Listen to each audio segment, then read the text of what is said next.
Of the 4 American presidents who've been assassinated, John F. Kennedy's death is the one that haunts people the most.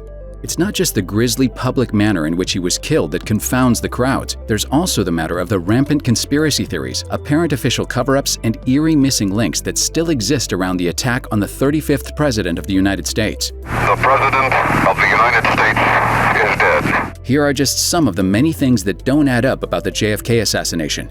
Despite having one of the nation's most recognizable names, there's a lot we don't know about Lee Harvey Oswald. We still don't know why he did it, and we certainly don't know what he was up to in Mexico City during the weeks leading up to the assassination. Mexico City in the 60s was to Cold War spies what Miami Beach is to spring break bros.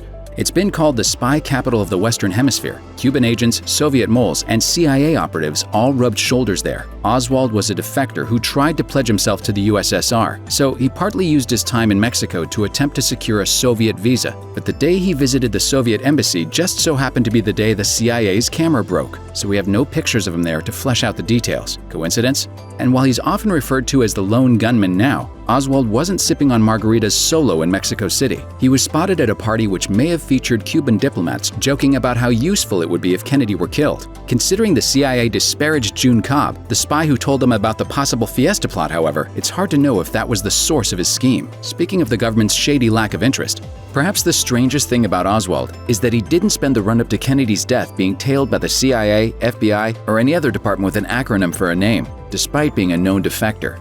Oswald had gone to Moscow in 1959 and renounced his American citizenship. When the Kremlin rejected Oswald's overtures, he tried to kill himself. This desperate act was enough to bag Oswald a temporary stay in the USSR, so the KGB shipped him out to Minsk to work in a radio factory. Oswald wanted more than just to help make stereos in Eastern Europe, though. He later claimed he'd offered the Soviets information on America's U-2 spy planes. A few years later, Oswald moved back to the States with his wife and daughter. But instead of being flagged and interrogated by intelligence officials, he was largely ignored and left to waltz around town like he wasn't some traitor to the nation. The Secret Service is known for being quick on their feet during assassination attempts, but when it came to JFK's death, they were curiously slow to get to their eagle. Perhaps it had something to do with the fact that the POTUS mobile had its running boards retracted, so his protection officers were farther away than usual. But there were still about 5 seconds between the first shot, which hit JFK in the neck, and the second shot, which struck his head and ended his life. A high-speed response might have saved the president, but instead, no one seemed to move. Driver William Greer didn't take evasive action. Paul Landis, following the Kennedy car, didn't jump on board and shield the president with his body. The only Secret Service guy that can be seen jumping onto the car in the footage is Clint Hill, who was part of the First Lady's security detail and was fulfilling his duty to protect her. It wasn't until after the second shot that feet really seemed to hit the pavement in pursuit of the president's doomed ride. The bizarre aspects of the Kennedy assassination didn't end with JFK's actual death. If anything, things only got weirder. The body was taken to Dallas Parkland Memorial Hospital, but it barely got through the doors before a fight broke out over who got to slice and dice it. The local coroner was a guy named Earl Rose, who thought he had dominion over the autopsy since JFK was killed in Texas. When Rose tried to physically block the Secret Service from the corpse, he was thwarted by Kennedy's detail, who took the body back to Bethesda Naval Hospital in Maryland. But that's not where the autopsy drama ended either. JFK's autopsy doctor, James Joseph Humes, admitted to failing to remove and weigh the organs per protocol, and what's worse is that he destroyed the original report. Humes claimed he hand-copied and burned his original report to stop the blood-stained document from being a source of morbid fascination, but it was still a completely perplexing move on his part. On top of that, the woman who developed the autopsy images that are preserved in the National Archive claimed that the ones she delivered were different than what can be seen now. The photo paper type was different than what her lab used too, which suggested that they came from a different printing session altogether. And those weren't the only documentation oddities that happened. If you've ever watched a detective drama, you'll know that long before the good cop, bad cop routine commences, a tape recorder is turned on and plopped on the table. But for some reason, that wasn't the case when it came to the interviews done with Lee Harvey Oswald after his arrest.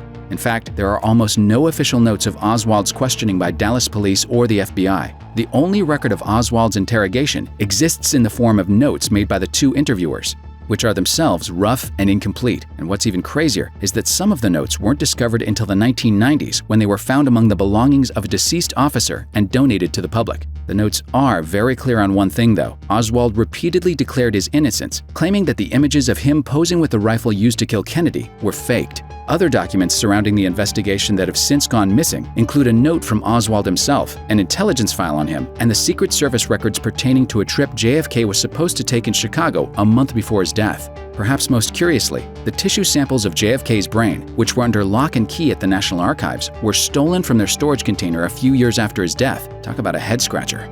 What documents do remain intact regarding JFK's assassination may become public sooner than later. In 1992, George H.W. Bush signed the Assassination Records Collection Act, which sets the date for all JFK records to become public as of October 26, 2017. In July 2017, some of those files came through early, including one that indicated that by the mid-1970s, the CIA no longer believed the story that Lee Harvey Oswald was a lone actor, despite maintaining that position publicly. Who knows what the rest of this document drop will reveal?